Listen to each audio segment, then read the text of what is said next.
Radio Magica presenta Una regina molto furba. La storia della leggenda legata alla grotta di San Giovanni d'Antro nelle valli del Natisone.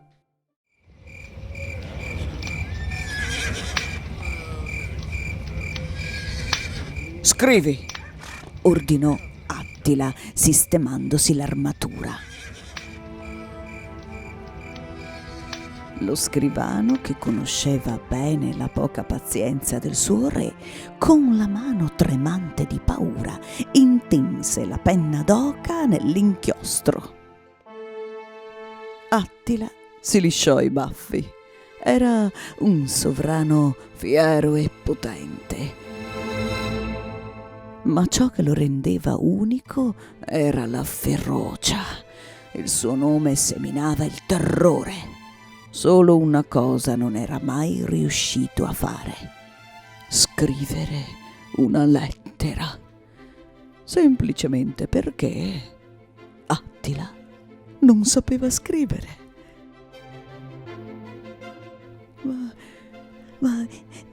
Maestà, sono pronto, disse l'uomo.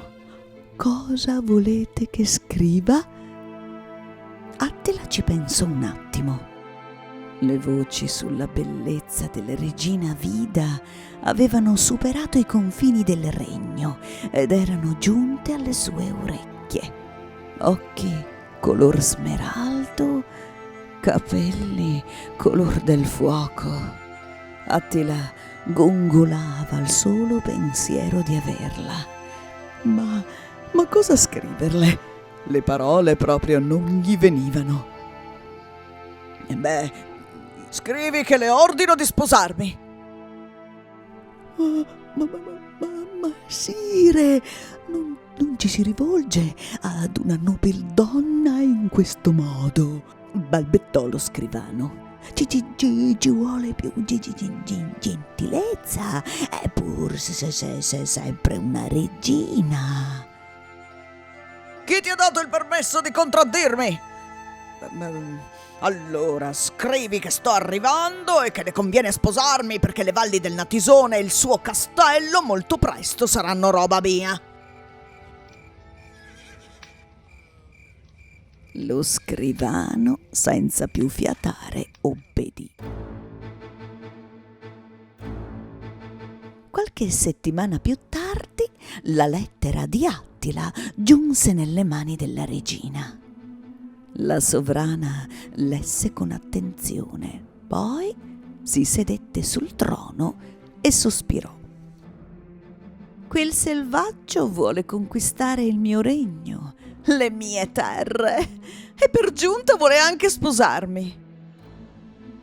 Il consigliere della regina si mise le mani nei pochi capelli che aveva in testa. Maestà, cosa possiamo fare?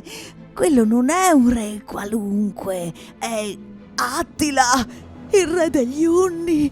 Accettate la sua proposta o saremo tutti morti.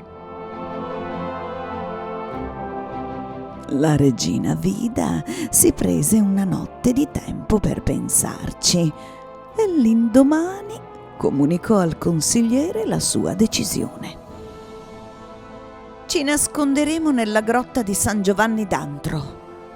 Avvisate le famiglie e dite loro che portino anche gli animali e quanto più cibo possibile.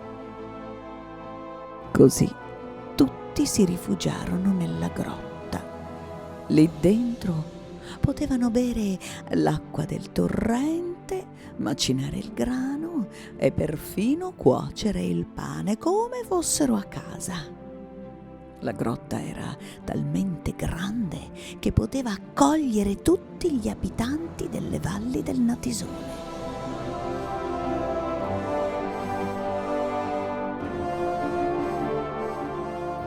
Qualche tempo dopo, Attila arrivò con le sue truppe.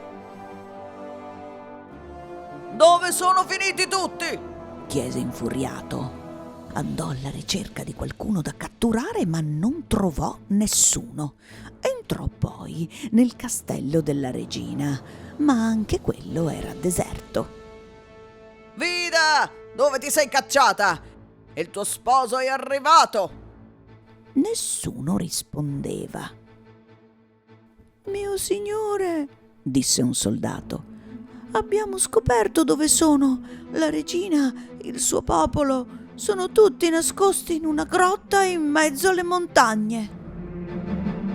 A quelle parole Attila scoppiò a ridere. In una grotta! Beh, non hanno avuto molta fantasia. Conquistarli sarà un gioco da ragazzi. Ma il terribile re non aveva fatto i conti con le montagne del posto. Per raggiungere la grotta bisognava essere degli esperti e arrampicarsi su una parete di roccia ripida e altissima. Quando si rese conto che non era così facile raggiungere la grotta, Attila andò su tutte le furie. Mi senti, bella regina? Non posso raggiungerti di persona, ma ti prenderò per fame! Rimarrò qui con le mie truppe finché non sarai tu a supplicarmi di diventare mia sposa. Ciò detto, ordinò alle truppe di accamparsi sotto la grotta. Passarono i mesi. Arrivò l'inverno. Dentro la grotta il cibo stava finendo e la gente era disperata. Ma anche a valle Attila non se la passava meglio. Le sue truppe erano stufe di aspettare e sempre più affamate e infreddolite. Il pane scarseggiava e il gelo era vicino. Un giorno il consigliere della regina le parlò con grande preoccupazione. Maestà, è rimasto solo un sacco di grano. Ora come facciamo? Vida non si perse d'animo. Useremo quest'ultimo sacco per ingannare quello zuccone, spiegò dunque cosa intendeva fare.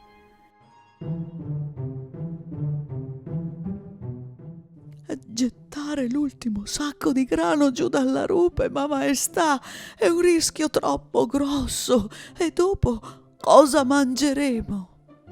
Attila sarà anche un feroce condottiero, ma noi lo batteremo con l'astuzia. La fame dei suoi soldati è grande quanto la nostra, però le sue truppe sono anche in balia del gelo. E così dicendo, Vida gettò il grano di sotto gridando a gran voce. Guarda cosa faccio, grande Attila! Ti dono questo sacco di grano! Io quassù ne ho ancora tanto! Sfama i tuoi soldati e poi vattene! O sarai tu il primo a morire di freddo e di fame! Alla vista di quello spreco, Attila cadde nel tranello.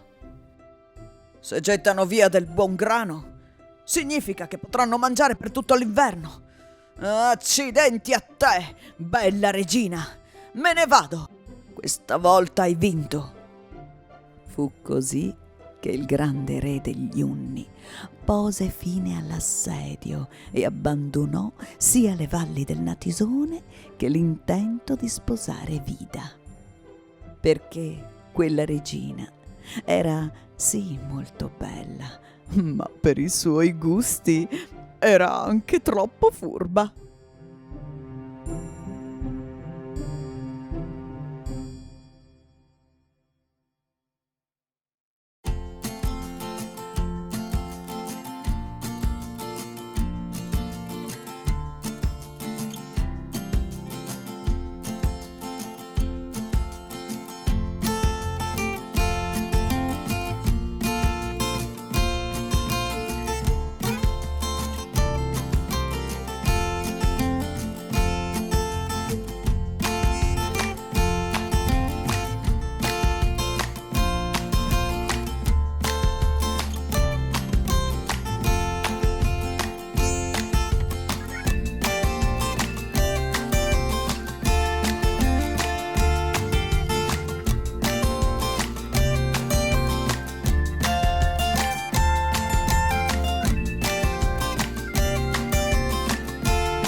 Tutti i racconti del progetto Smart Radio sono disponibili su radiomagica.org/smartradio.